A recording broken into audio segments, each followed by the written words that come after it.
Менин атым Марсель. Келе ғой Марсель. Менде акча толтура. Тура түшүнөбүз. Элдерге окшоп 14-тө кафеге барып отургум келет. Тура. Кыздарга монуп гүл бергим келет. Жок.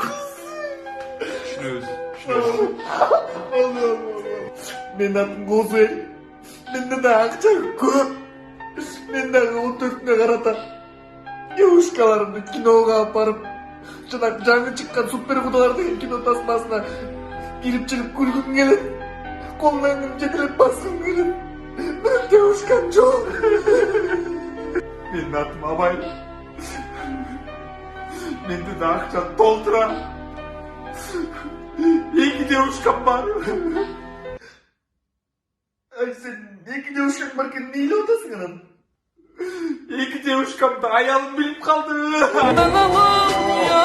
Спортқа қойылған ақшалар, чоң ұтыштар, тез арада төлемдер, ишенимді букмекер.